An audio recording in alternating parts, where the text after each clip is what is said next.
नमस्कार दोस्तों। क्या हम लोग होम्योपैथिक मेडिसिन कैलाइडियम सेगुइनम को हम लोग डायरेक्टली सीधा हम लोग 1000 पोटेंसी में ले सकते हैं या नहीं? आज हम लोग इस टॉपिक के ऊपर बात करने वाले हैं। आप लोगों में से कई लोगों का ये सवाल था कि क्या डॉक्टर साहब हम लोग कैलाइडियम को सीधा 1000 पोटेंसी में यानी 1M पोटेंसी में हम लोग इस्तेमाल कर सकते हैं या नहीं? क्योंकि यूट्यूब में हमने ऐसी बहुत सारी वीडियोस देखे हैं जहां कैलाइडियम 1M लेने के लिए डायरेक्टली बोला जा रहा है।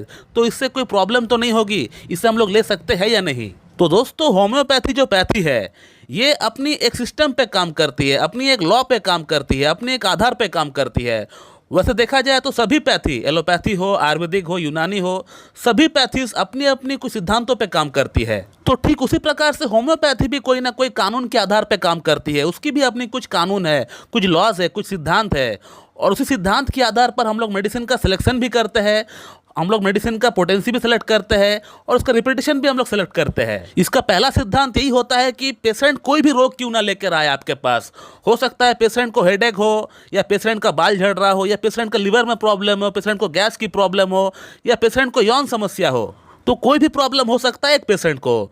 तो हमारे लिए प्रॉब्लम जानना तो इम्पोर्टेंट है ही, लेकिन प्रॉब्लम जानने से भी इम्पोर्टेंट जो ज़्यादा है वो है पेशेंट का क्या सिम्टम्स है, क्या लक्षण है। क्योंकि होम्योपैथी जो पैथी है ये लक्षण के आधार पर ही काम करता है। सपोज एक एग्जांपल के तौर पर समझते हैं। मान लेते हैं एक पेशेंट को एक्जिमा हो गया, स्किन में खुजली हो रहा है, इरप्शन हो रहा है। तो वो पेशेंट सिंपली हमारे पास आकर वो अपना एक्जिमा दिखाएगा कहाँ पर हुआ है, और उसको वहाँ पे खुजली हो रहा है, इरप्शन हो रहा है, जो भी प्रॉब्लम हो रहा है वो बताएगा। बस वो पेशेंट इतना ही बताएगा, इससे ज़्यादा वो कुछ बोल नहीं पाएगा। लेकिन एक होम्योपैथ को एक मेडिसिन प्रेस्क्राइब करने के लिए सिर्फ इतना सा सिम्टम काफ़ी नहीं हो सकता है।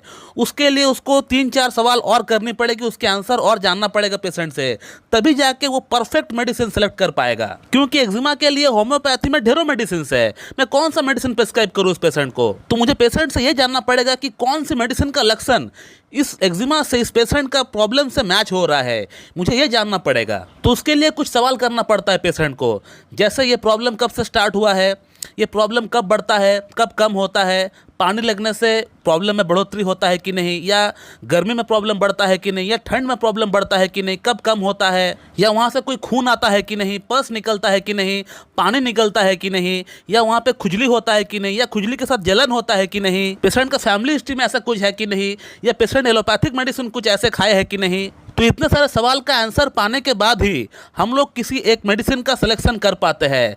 और हम लोग जो इतने सारे आंसर पाने के बाद जो मेडिसिन का सिलेक्शन करते हैं वो बिल्कुल आइडियल रेमेडी होती है पेशेंट के लिए। अब मेडिसिन का सिलेक्शन करने के बाद जो 2 काम बचता है एक डॉक्टर के लिए, वो है मेडिसिन का पोटेंसी को सेलेक्ट करना और मेडिसिन को कितना फ्रिक्वेंट उसको रिपीट करेंगे, उसका डोजेस क्या होगा, इसको सिलेक्ट करना। अब मेडिसिन का जो पोटेंसी है उसको चयन करने का जो तरीका होता है वो ये है कि हम जो सवाल जवाब किए पेशेंट को, जो मेडिसिन हम प्रेस्क्राइब किए पेशेंट को, उसका कितने सारे सिम्टम्स पेशेंट का अंदर भली भांति तरीके से मैच हो रहा है। सपोज हमने पेशेंट को मान लेते हैं 6 सवाल किए।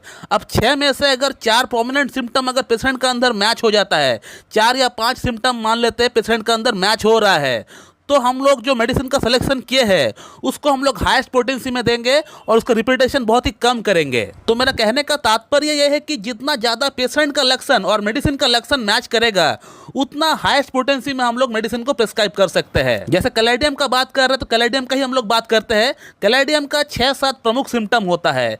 अब उस 6-7 प्रमुख सिम्टम में से अगर पेशेंट का अंदर 5 सिम्टम या 6 सिम्टम अगर परमानेंटली मैच हो रहा है, यानी 80% 90% पेशेंट का सिम्टम और मेडिसिन का सिम्टम यानी कैलाइडियम का सिम्टम से अगर मैच होता है, तो हम लोग आंख बंद करके कैलाइडियम को हाईएस्ट पोटेंसी यानी 1M 10M या 50M में भी हम लोग दे सकते हैं कैलाइडियम को। लेकिन कैलाइडियम जैसी मेडिसिन जो कि एक छोटी मेडिसिन होती है, इसकी जो प्रूविंग हुई है, इसकी जो सिम्टम्स लिखी गई है, बहुत ज़्यादा सिम्टम्स इसका अंदर नहीं आता है। इसकी 4-5-6 सिम्टम्स ही जो होती है बहुत ही प्रोमिनेंट सिम्टम होती है। उसमें से सभी सिम्टम्स पेशेंट का अंदर मैच हो जाए ऐसा बहुत ही कम देखने को मिलता है। मैंने अपना प्रैक्टिस के दौरान, इतने साल प्रैक्टिस के दौरान, कैलाइडियम को 1000 पोटेंसी में हार्डली 4 या 5 लोगों को ही दिए होंगे, क्योंकि कैलाइडियम का सभी सिम्टम्स पेशेंट का अंदर मैच होते हुए दिखता ही नहीं है। वो हार्डली 1 या 2 सिम्टम्स ही मैच होता है, क्योंकि ये एक स्मॉल साइज रेमेडी है। इसकी जब प्रूविंग हुई थी, प्रूविंग के दौरान बहुत सारी बातें एक साथ निकलकर बाहर नहीं आया था।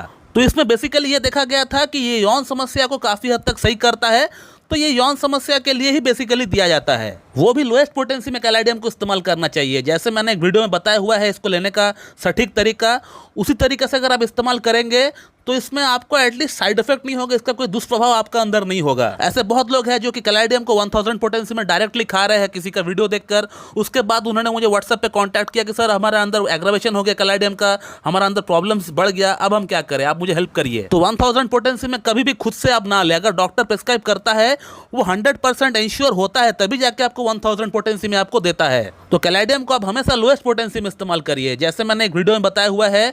उस वीडियो में आप लोगों की तरफ से बहुत प्यार आया हुआ है, आप लोग उस वीडियो को देखिए, उसका थंबनेल आप देख पा रहे होंगे स्क्रीन पे, ये वीडियो को आप लोग जाकर देख लीजिए। इस वीडियो से आप लोगों को ये पता चल जाएगा कि कैलाडियम को इस्तेमाल करने का सही तरीका, सही विधि क्या है। तो चलिए दोस्तों, मैं इस वीडियो को यहीं पे एंड करता हूं। So thank you very much and have a good day.